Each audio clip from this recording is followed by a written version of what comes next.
ऐसे में 2019 के लोकसभा चुनाव में बीजेपी क्या अपने इस अभेद्य किले को हमेशा की तरह सुरक्षित रख पाएगी, या 2017 के विधानसभा चुनाव में बदले राजनीतिक समीकरण उसके लिए चुनौती पेश करेंगे।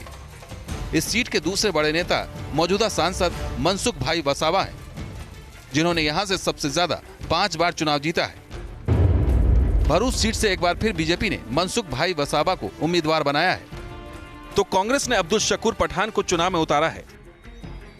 भरूच सीट पर अब तक 6 नेता ही कई बार जीते हैं, जिनमें मनसुख भाई वसावा भी हैं, जो 5 बार सांसद रह चुके हैं और 6ठी बार चुनाव मैदान में। अगर भरूच सीट के जातिगत समीकरण की बात करें तो यहाँ कुल आबादी करीब 15,51,000 है। यहाँ 20% ST है, करीब 5% SC है और करीब 32% मुस्लिम है। भरूच बीजेपी का मजबूत किला रहा है, लेकिन 2017 के विधानसभा चुनाव के आंकड़े बीजेपी को परेशान करने वाले हैं। विधानसभा चुनाव में कांग्रेस तो बीजेपी का कुछ नहीं बिगाड़ पाई, लेकिन छोटू भाई वसावा की नई बनी भारतीय ट्राइबल पार्टी ने बड़ी सेंध लगाई। भरूच में विधानसभा की 7 सीटें हैं। 2017 के विधानसभा चुनाव में 7 सीटों में से बीजेपी ने 3 सीटें जीती थी, 2 भारतीय ट्राइबल पार्टी जीती थी और 2 सीट कांग्रेस ने जीती थी। लोकसभा चुनाव में भारतीय ट्राइबल पार्टी और कांग्रेस के गठबंधन की बात थी, लेकिन ऐसा हो नहीं पाया। इससे बीजेपी को फायदा होगा और माना जा सकता है कि बीजेपी इस लोकसभा चुनाव में भरूच सीट आराम से निकाल लेगी। भरूच के अलावा डायमंड सिटी सूरत भी दक्षिण गुजरात की अहम लोकसभा सीट है। अब की बार किसकी सरकार की यात्रा लेकर हम पहुंचे हैं सूरत। सूरत को डायमंड सिटी भी कहते हैं। अगर विश्व में 10 हीरे बनते हैं तो उसमें से 8 हीरो की कटिंग और पॉलिशिंग सूरत में होती है। इसलिए सूरत की जनता का सियासी मिजाज जानना बेहद ज़रूरी है। और अब देखना ये भी होगा कि हीरो को तराशने वाला सूरत इस बार के चुनाव में कौन से हीरे को तराशता है। सूरत न सिर्फ कारोबार के लिहाज से गुजरात और देश का अहम शहर है, बल्कि राजनीतिक तौर पर इसकी पहचान राष्ट्रीय फलक पर हमेशा से रही है। देश के पूर्व प्रधानमंत्री मोरारजी देसाई इसी लोकसभा सीट से सांसद निर्वाचित होते रहे हैं। उनके बाद भारतीय जनता पार्टी के वरिष्ठ नेता काशीराम राणा लंबे समय तक यहां से लगातार जीतते रहे हैं। बीजेपी का गढ़ माने जाने वाली इस सीट पर फिलहाल पार्टी की दर्शना विक्रम जरदोश सांसद हैं। बीजेपी ने जरदोश दर्शनाबेन विक्रम भाई को फिर से उम्मीदवार बनाया है, तो कांग्रेस ने जिग्नेश भाई जीवानी को उम्मीदवार बनाया है। राजनीतिक तौर पर सूरत की पहचान राष्ट्रीय फलक पर हमेशा से रही है।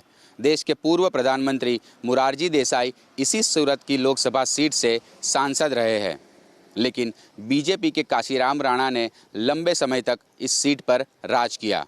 आज सूरत लोकसभा सीट बीजेपी का गढ़ बन चुकी है। हालांकि 1989 में बीजेपी ने एंट्री मारी और इस सीट से काशीराम राणा ने चुनाव जीता। इसके बाद वो 1991, 1996, 1998, 1999 और 2004 तक लगातार जीतते रहे।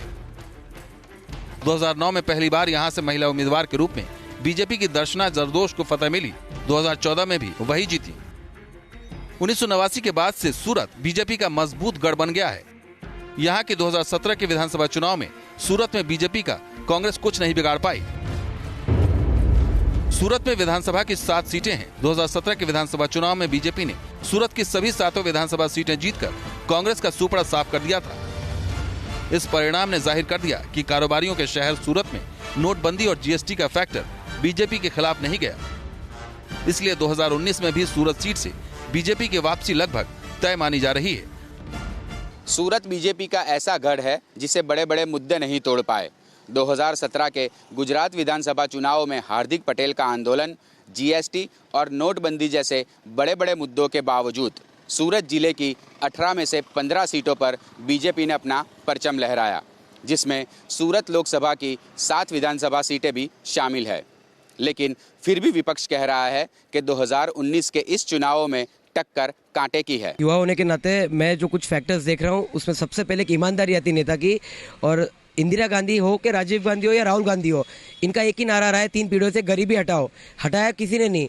और ये मोदी जी जो है उन्होंने 34 करोड़ जितने जनधन अकाउंट खोले हैं और जिन गाँवों में बैंक की सुविधा नहीं है वहाँ पोस्ट ऑफिस के माध्यम से पोस्ट ऑफिस बैंक शुरू की है। तो यहाँ से मुझे मोदी जी की ईमानदारी दिखती है और मेरा वोट और मेरे परिवार का वोट मोदी जी को ही जाएगा। इस बार आने वाले 2019 लोकसभा चुनाव में युवा सबसे ज़्यादा मतदार है, वो भारत देश में युवा है।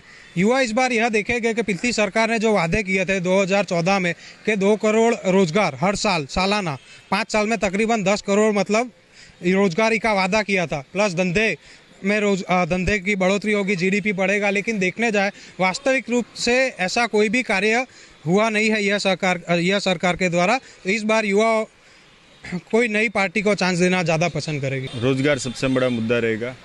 जो भी पार्टी रोजगार देने की बात करेगी, शिक्षण के हित में बात करेगी और प्राथमिक सुविधा को लेके, युवाओं को लेके बात करेगी, किसान को लेके बात करेगी, उसके हिसाब से ही हम अपना वोट किसको देना है वो निर्णय करेंगे। इस बार का जो इलेक्शन है, यानी जो इन लोगों ने जो 2016 में जो नोटबंदी की, फिर 17 में जो जीएसटी लाए और इनकी जो लाने की जो नीतियाँ थी जो विफल रहे, उसके कारण जो भुगतान था वो पब्लिक को भरना पड़ा और छोटे व्यापारी को भरना पड़ा। इनकी जो सरकार है खाली पूंजीपतियों की सरकार है और इस बार पब्लिक का मूड साफ है कि कांग्रेस को पार्टी की सरकार बनाने वाले हैं। सूरत से ही लगी है बारडोली लोकसभा सीट।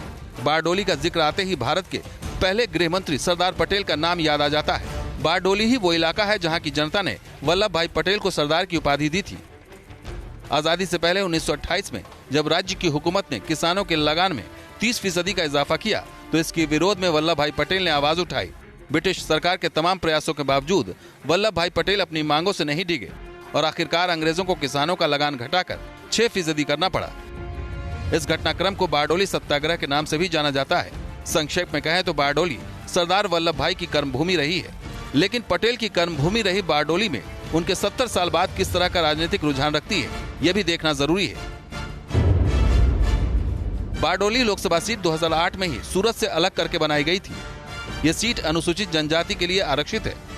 बारडोली सीट पर 2009 के पहले चुनाव में कांग्रेस को जीत मिली थी, लेकिन 2014 के लोकसभा चुनाव में यह सीट बीजेपी ने जीती थी। 2009 में कांग्रेस के टिकट पर डॉक्टर तुषार चौधरी ने बीजेपी के वसावा रितेश कुमार को हराया था, जबकि 2014 में बीजेपी के परशु भाई नागर भाई वसावा ने कांग्रेस के डॉक्टर तुषार चौधरी को मात दी थी। बारडोली सीट बीजेपी ने प्रभु भाई वसावा को उम्मीदवार बनाया है तो कांग्रेस ने तुषार भाई चौधरी को उम्मीदवार बनाया है। इस बार भी इस सीट पर कांग्रेस की नजर है। 2014 के लोकसभा चुनाव में मोदी लहर होने के बावजूद कांग्रेस और बीजेपी के बीच का अंतर बहुत ज्यादा नहीं था।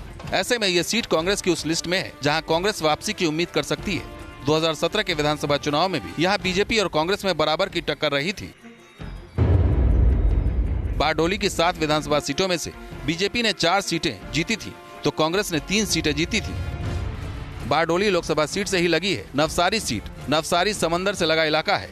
महात्मा गांधी ने दांडी यात्रा कर जहां नमक का कानून तोड़ा था, वो दांडी इसी नवसारी लोकसभा में पड़ता है। हालांकि नवसारी लोकसभा सीट का वजूद 2008 में हुए नए परिसीमन के बाद ही आया है। नवसारी सीट बनने के बाद हुए 2009-2014 के लोकसभा चुनाव में बीजेपी की जीत हुई है। चंद्रकांत रघुनाथ पाटिल यहां से 2 बार सांसद बने हैं।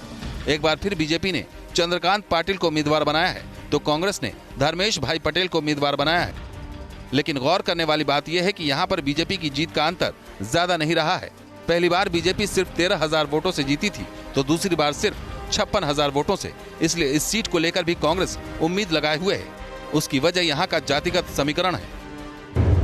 इस लोकसभा क्षेत्र में मुसलमानों की खासी आबादी है जो चुनाव में निर्णायक भूमिका निभाते हैं। इस सीट पर करीब 2 लाख से ज्यादा मुसलमान मतदाता हैं, जबकि करीब 15% वोटर कोली समाज से आते हैं। इस लोकसभा सीट पर मतदाताओं का सबसे बड़ा तबका बाहरी वोटर का है।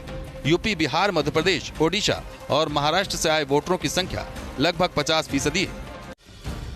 2017 में हुए विधानसभा चुनाव में बीजेपी ने नवसारी की सभी 7 सीटें जीती थी। कोली समाज के वोटों को भी बीजेपी अपने पक्ष में करने में लगी है, जिसमें कोली समाज के नेताओं को बीजेपी में शामिल करने की कवायद भी हुई है। जाहिर है बीजेपी नवसारी जीतने की हर मुमकिन कोशिश में लगी है। लेकिन वलसाड में क्या होगा? दक्षिण गुजरात का आखिरी छोर है वलसाड लोकसभा सीट। माना जाता है कि जो पार्टी वलसाड में जीतती है वही केंद्र में सरकार भी बनाती है। इस सीट को लेकर जो मान्यता है, आंकड़े उसकी पुष्टि करते हैं। 1957 से लेकर 1971 तक यहाँ से कांग्रेस जीती और केंद्र में कांग्रेस की सरकार भी रही। 1977 में यहाँ से जनता पार्टी ने जीत दर्ज की तो केंद्र में भी मोरारजी देसाई वाली जनता पार्टी की सरकार बनी। 1980-1984 में कांग्रेस जीती तो केंद्र में भी कांग्रेस की सरकार बनी। 1989 में यहाँ फिर बाजी पलटी और जनता दल के उम्मीदवार जीते तो केंद्र में वीपी सिंह की सरकार बनी। उसके बाद 1991 में यहाँ से कांग्रेस जीती तो केंद्र में भी कांग्रेस की सरकार बनी। 1996 में यहाँ बीजेपी पहली बार जीती तो केंद्र में भी पहली बार गठबंधन की सरकार में बीजेपी के वाजपेयी प्रधानमंत्री बने। 1998 और 1999 में यहाँ से बीजेपी के मणिभाई चौधरी जीते और केंद्र में बीजेपी की सरकार बनी। 2004 और 2009 में यहाँ से कांग्रेस जीती तो केंद्र में कांग्रेस की सरकार बनी। 2014 में यहाँ से बीजेपी जीती तो केंद्र में पीएम मोदी की अगुवाई में बीजेपी की सरकार बनी। 2017 के विधानसभा चुनाव में कांग्रेस और बीजेपी के बीच कड़ी टक्कर रही। बीजेपी 4 सीटों पर जीती तो कांग्रेस को 3 सीटों पर जीत मिली। अब 2019 के लोकसभा चुनाव में बीजेपी ने मौजूदा सांसद केसी पटेल को ही फिर से मौका दिया है तो कांग्रेस ने जीतूभाई चौधरी को उम्मीदवार बनाया है। दक्षिण गुजरात की लगभग सभी सीटों पर इस बार बीजेपी और कांग्रेस में कड़ी टक्कर होगी। देखना यह है कि इसमें कौन किस पर भारी पड़ता है। दक्षिण गुजरात समेत पूरे गुजरात की 26 सीटों पर 23 अप्रैल को तीसरे चरण में वोटिंग होगी। Team news nation.